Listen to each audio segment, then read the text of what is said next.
कभी सोचा है कि हमारा स्मार्टफोन, वाईफाई, यहाँ तक कि माइक्रोवेव, ये सब काम कैसे करते हैं? इन सब के पीछे एक ही इंसान का दिमाग है। आज हम बात करेंगे जेम्स क्लर्क मैक्सवेल की, एक ऐसा नाम जो न्यूटन और आइंस्टाइन की बराबरी का है। पर कमाल की बात यह है कि ज्यादातर लोग उन्हें जानते तक नहीं। देखिए, जब एल्बर्ट आइंस्टाइन से पूछा गया क्या आप न्यूटन के कंधों पर खड़े हैं, तो उनका जवाब जानते हैं क्या था? उन्होंने कहा, नहीं, मैं मैक्सवेल के कंधों पर खड़ा हूं। जरा सोचिए, आइंस्टाइन ऐसा कह रहे हैं। तो सवाल ये उठता है कि आखिर ये जेम्स क्लर्क मैक्सवेल थे कौन, जिनके लिए आइंस्टाइन जैसी हस्ती ने इतनी बड़ी बात कह दी?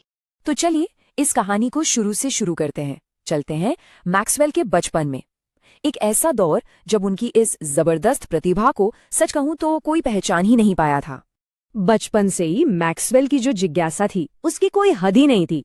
मतलब कोई भी चीज जो हिल रही है, चमक रही है या आवाज कर रही है, उस पे उनका बस एक ही सवाल होता था। अपने स्कॉटिश लहजे में वो पूछते थे, व्हाट्स द गो दैट, यानी ये सब हो कैसे रहा है। फिर चाहे वो घर की घंटी के तार हों या बाहर बहती नदी की धारा, उन्हें बस ये जानना था कि इसके पीछे का सिस्टम क्या है, ये काम कैसे करता है। तो जब उन्हें एडिनबर्ग के एक बड़े नामी स्कूल में भेजा गया तो वहां वो बिल्कुल फिट नहीं हो पाए। उनके घर के बने जूते, उनका गांव वाला लहजा, इन सब की वजह से बाकी बच्चे उन्हें डेफ्टी कहकर चिढ़ाते थे, जिसका मतलब था अजीब या बेवकूफ। लेकिन जिसे सब डेफ्टी समझ रहे थे, उसके दिमाग में कुछ बहुत ही असाधारण पक रहा था।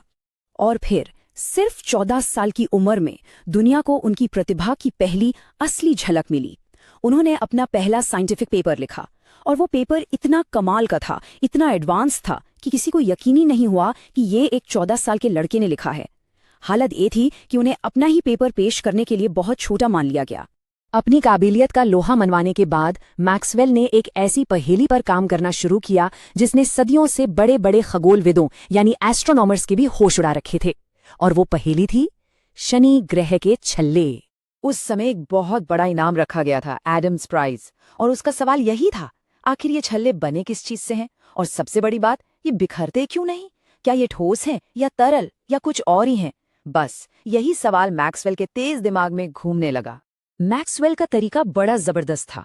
उन्होंने कोई टेलीस्कोप नहीं उठाया, सिर्फ कागज, कलम और मैथ्स का सहारा लिया। उन्होंने सोचा, चलो मान लेते हैं कि ये छल्ले ठोस हैं, एक ही पीस में। तो कैलकुलेशन ने बताया कि शनि का गुरुत्वाकर्षण उसे खींचकर तोड़ देगा, तो ये तो मुमकिन नहीं। अच्छा, चलो मान लेते हैं कि ये तरल हैं, लिक्विड के बने हैं। तो कैलकुलेशन ने बताया कि लहरों की वजह से वो भी बिखर जाएगा। मतलब दोनों ही बातें नामुमकिन थीं। तो फिर क्या? मैक्सवेल एक बिल्कुल नए आइडिया के साथ आए।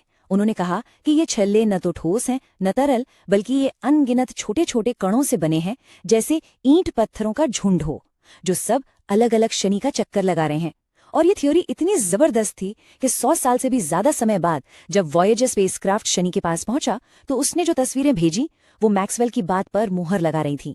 एकदम सही। शनि की गुत्थी सुलझाने के बाद अब मैक्सवेल उस काम की तरफ बढ़े जो उनका सबसे बड़ा, सबसे महान काम माना जाता है। एक ऐसा काम जिसने फिजिक्स की किताब को हमेशा के लिए बदल दिया, बिजली और चुंबकत्व को एक ही धागे में पिरोना। ये है वो 4 मशहूर इक्वेशंस जिन्होंने दुनिया को देखने का हमारा नजरिया ही बदल दिया। देखिए, पहली 3 इक्वेशंस दूसरे साइंटिस्ट्स के काम पर आधारित थीं, लेकिन जो चौथी इक्वेशन थी उसमें मैक्सवेल ने अपना एक ऐसा आइडिया जोड़ा जो सब कुछ बदल देने वाला था। उन्होंने कहा कि सिर्फ बहती हुई बिजली ही मैग्नेटिक फील्ड नहीं बनाती, बल्कि एक बदलता हुआ इलेक्ट्रिक फील्ड भी मैग्नेटिक फील्ड बनाता है। बस यही वो एक छोटी सी बात थी, वो मिसिंग लिंक था जिसने पूरी पहेली को जोड़ दिया। और इस एक छोटे से बदलाव से एक कमाल की भविष्यवाणी सामने आई। जरा सोचिए, अगर बदलता हुआ इलेक्ट्रिक फील्ड मैग्नेटिक फील्ड बना रहा है और वो बदलता हुआ मैग्नेटिक फील्ड वापस इलेक्ट्रिक फील्ड बना रहा है, तो ये तो एक चेन रिएक्शन जैसा हो गया। ये दोनों एक दूसरे को बनाते हुए एक लहर की शक्ल में स्पेस में आगे बढ़ सकते हैं। अब सवाल सिर्फ एक था, इस लहर की रफ्तार क्या होगी? और बस यहीं पर मैक्सवेल की कहानी अपने सबसे शानदार मोड़ पर आती है। वो एक पल जिसने साइंस की दुनिया में सचमुच तहलका मचा दिया। तो मैक्सवेल ने अपनी इक्वेशंस ली और पूरी तरह से सिर्फ बिजली और चुंबकत्व के लैब के डेटा के आधार पर इस नई रहस्यमयी लहर की स्पीड को कैलकुलेट किया, और जो नंबर निकल कर आया वो था लगभग 3.5 करोड़ मीटर प्रति सेकेंड। अब ये नंबर ये जाना पहचाना लग रहा था। ये कोई आम नंबर नहीं था, ये उस समय मापी गई प्रकाश की गति के लगभग बराबर था। सोचिए इस बात को, कहाँ बिजली चुंबक के एक्सपेरिमेंट और कहाँ रोशनी की रफ्तार। ये कोई इत्तेफाक तो नहीं हो सकता था। दो बिल्कुल अलग अलग दुनियाएं अचानक एक हो गई थीं। और मैक्सवेल इस नतीजे पर पहुंचे जो उन्होंने अपने ही शब्दों में लिखा। उन्होंने कहा कि हम इस नतीजे पर पहुंचने से बच ही नहीं सकते कि प्रकाश भी असल में एक इलेक्ट्रोमैग्नेटिक वेव ही है। मतलब बिजली, चुंबकत्व और रोशनी, ये तीन अलग अलग चीजें नहीं हैं, ये एक ही सिक्के के तीन पहलू हैं। ये न्यूटन के बाद फिजिक्स का सबसे बड़ा यूनिफिकेशन यानी एकीकरण था। और यकीन मानिए, कहानी यही खत्म नहीं होती। बिजली, चुंबकत्व और प्रकाश को एक करना तो बस उनके शानदार कामों में से एक था।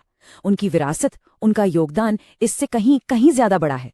अरे उन्होंने ही तो बताया कि गैसें असल में कैसे काम करती हैं, जिससे थर्मोडायनामिक्स को समझने में मदद मिली। दुनिया की जो पहली कलर फोटो थी वो भी उन्हीं के आइडिया पर बनी थी, जो आज भी हमारी फोटोग्राफी का आधार है। और तो और उन्होंने कंट्रोल थ्योरी की नींव रखी, जिसके बिना आज रोबोटिक्स और ऑटोमेशन के बारे में सोचना भी मुश्किल है। तो सवाल ये है कि आज हमारी जिंदगी में ये सब कहाँ है? अरे हर जगह।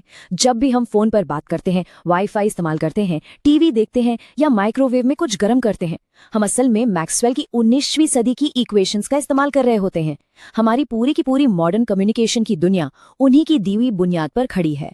मैक्सवेल ने हमें एक बहुत बड़ी चीज दिखाई कि प्रकृति में जो चीजें बिल्कुल अलग थलग लगती हैं, वो अक्सर एक गहरे, अनदेखे धागे से जुड़ी होती हैं। और ये बात हमें एक आखिरी सवाल के साथ छोड़ जाती है। अगर एक इंसान बिजली, चुंबकत्व और रोशनी को जोड़ सकता है, तो ब्रह्मांड की और कौन कौन सी ताकतें हैं जो बस इंतजार कर रही हैं किसी अगले मैक्सवेल का, जो आकर उन्हें भी एक ही खूबसूरत थ्योरी में पिरो दे।